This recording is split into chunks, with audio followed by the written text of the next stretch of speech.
Hello, everybody. Welcome back to the Clintonville Slasher. It is, what day is it? Wednesday. It's Wednesday. Happy Wednesday.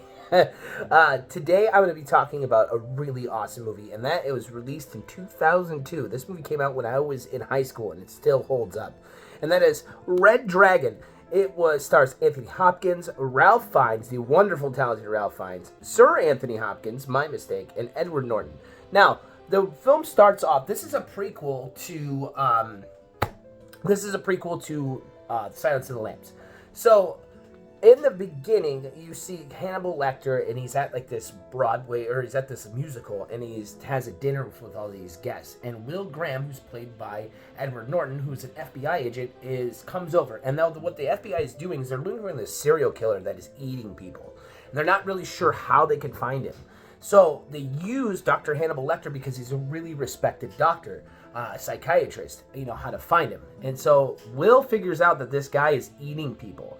And so Lecter's like, well, and he's like, really, Will Graham's like, I'm really tired, I've been up all for days. And Dr. Hannibal Lecter's like, let me get your jacket for you. We'll talk about it tomorrow. So Hannibal Lecter leaves the office room. He goes into the next room. Will starts snooping through his stuff and sees a book, and he sees that he opens it up, and it's like a diary or a dictionary on how to remove people's spleens. And so he figures out Lecter's the killer. So he turns around to get the drop on him, but Lecter stabs him. Now, he's about to kill him, but Dr. Hannibal Lecter's his like this art collector. So he has like these arrows and like a quiver, and he pulls, and then Will Graham pulls him out, shoves it in his side, and then he's all stabbed. They're about to both die, and Lecter comes at him. Will pulls his pistol, gets the drop on him, shoots him, catches him. Some time later, Will Graham is sitting there with his wife, Molly, and his son, Josh, in Florida, and they are kind of just like, Will's like, I'm done. I'm not going to do the FBI thing anymore. I'm screw this. His boss is like, we really need your help. There's a new serial killer out there. This one is super sick. We don't know what the hell is going on. So he's like, just go out and find him. Just go out to Atlanta. Now, there's 2 serial killer murders, one in Atlanta and a different one in like Delaware or something. Kind of forget where it is. But this guy is breaking into people's houses, and he's murdering the families. He takes out the children, which is awful, and then the husband, and then he slowly kills the wife. And he's sticking mirrors in their eyes, and he's smashing all the mirrors, and they're not figuring out what the hell is going on. So they use Dr. Lecter to go back to him to figure out what's going on. So Will Graham has to re-talk to Dr. Lecter, and they have this banter back and forth.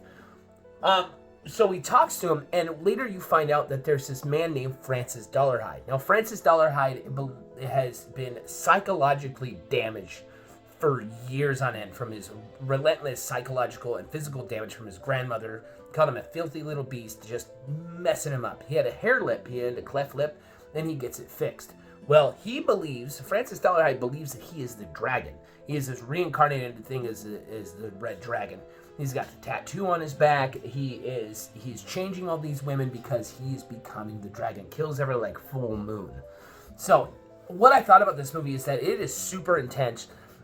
Oscar-winning performances by Sir Anthony Hopkins, Edward Norton, Ralph Fiennes. I mean, super, super amazing work. And Francis ends up having a love interest with a blind girl, which I think is really unique in the way when you think about it. When Francis Dollarhide is having this, he wants everyone to see him. He wants to be seen. And people that see him either see him as a monster, or he wants to be seen as this grand dragon that's going to be this red dragon that's going to be transforming.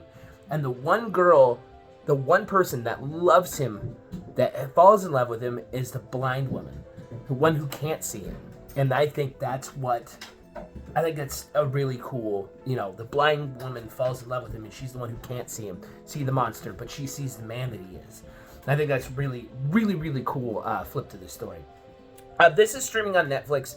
Like I said, this movie came out in 2002 when I graduated high school, and it still holds up today. It is one of my favorite out of the entire series. it is one of those movies that are great. There's not too many kill scenes in it, but it doesn't have to because the movie is intense. Everybody gives great acting, performances, the direction. It is truly amazing. So if you guys want to check it out, I strongly suggest it. I hope you guys all have a wonderful Wednesday. We figured out what day it is. Please like, comment, and subscribe if you're new to the channel. And as always, stay horror, stay excellent. We'll see you Friday. Later days.